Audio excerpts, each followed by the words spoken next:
Yan, good morning mga ka-YT. So, ayan. Good morning everyone. Today is July 15, 2024.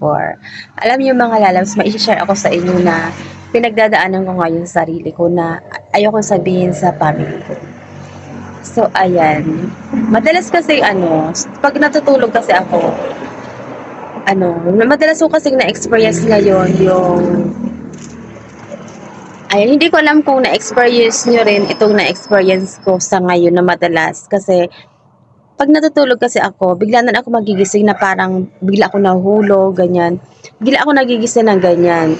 Kumbaga, nasa kasarapan ako ng tulog ko na, kumbaga, yung unang tulog mo, tapos bigla na ako magigising kasi na para ako nahulog, para ako natumba, or minsan nahulugan daw ako ng isang bagay, na natumba ako, na naipit ako. Yung mga ganong mga bagay na iniisip ko na bakit iniisip ko na iniisip ko na bakit ako nakaka-experience ng gano'n na before naman is never ko siyang na-experience. So ngayon na-experience ko siya madalas. Tulad na lang kagabi. So kagabi natulog ako is past 12 na.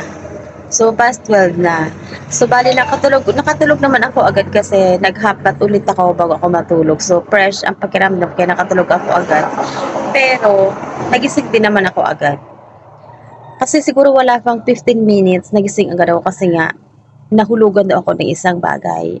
So, nagising ako. So, nagulat ako kaya ako nagising. So, iniisip ko, what if nahulugan ako ng isang bagay tapos, hindi na ako nagising. Kaya, minsan naman na naranasan ko is nahulog daw ako. Nakesyo, yung parang panaginip siya na, narinig ko sa ako minsan na bumalik daw ulit ako doon sa bahay namin dati sa Cavite, tapos mayroon daw na hukay. Tapos nagtaka ako, bakit may hukay dito? Ang ginawa ko daw is pinaglalagyan ko ng mga basura tapos pinag-aapakan ko, tapos bigla daw ako lumubog. Lumubog daw yung inaapakan ko. So nagising ako noon. So iniisip ko, paano pag hindi ako nagising sa ganong sitwasyon, di ba? Tsaka feeling ko talaga na ginawa ko talaga siya na yung parang pagod na pagod ba ako doon sa pinanggalingan ko na nagising ako na talagang hindi na talaga ako makakatulog. Yung parang gano'n. So sa mga nakaka-experience na mga gano'n, please comment down below na lang kung ano yung ginagawa nyo. Kaya hanggat maaari gusto ko na may kausap. So ayan, hindi halata na may pinagdadaanan ako, 'di ba? Kasi loka-loka ako sa live stream. So, sa may mga nakaka-experience ng ganun, alam ko, stress ako. Stress ako dito sa bahay.